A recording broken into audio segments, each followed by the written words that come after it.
It's true that the word yoga nidra has been used in different ways lately. That's not so uncommon. Even some time ago, some of the great teachers borrowed from terms to create new practices that they named after old terms. Yogananda, for example, taught a practice which he now calls, or which is now called Kriya Yoga. But the original Kriya Yoga was found in the Yoga Sutras. In the second pada, Kriya Yoga meant discipline, self-study, and self-surrender. Similarly, Pattabhi Jois coined the phrase Ashtanga Yoga. And of course, we all know that Ashtanga Yoga originally came from the Yoga Sutras as the eight-limbed practice. So the same thing is happening to some degree now with the term Yoga Nidra. Yoga means a yoga, of course. Nidra means sleep. Yoga Nidra originally was a practice, the classical practice of Yoga Nidra, was a practice that gradually drew consciousness into a very profound, self-aware process of sleep.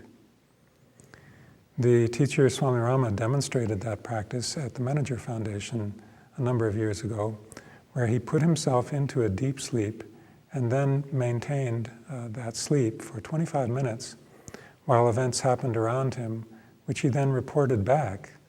Even though his mind was sleeping, his awareness persisted through those 25 minutes.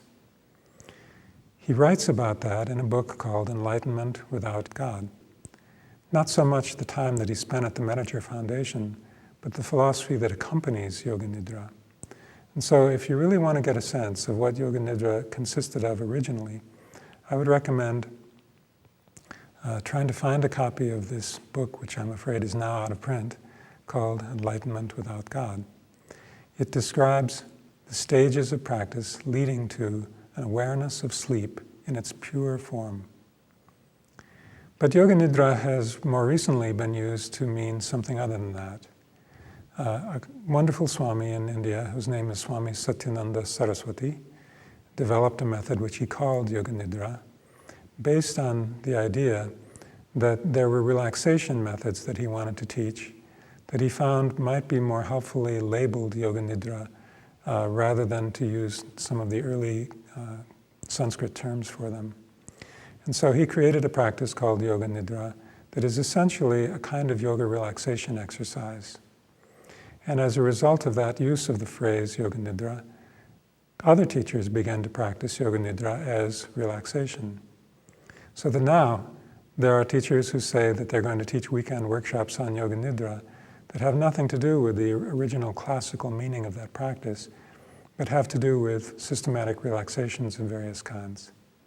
I think that probably all of us will need to learn to live in a world in which there are multiple meanings for ancient terms and come to terms with it ourselves.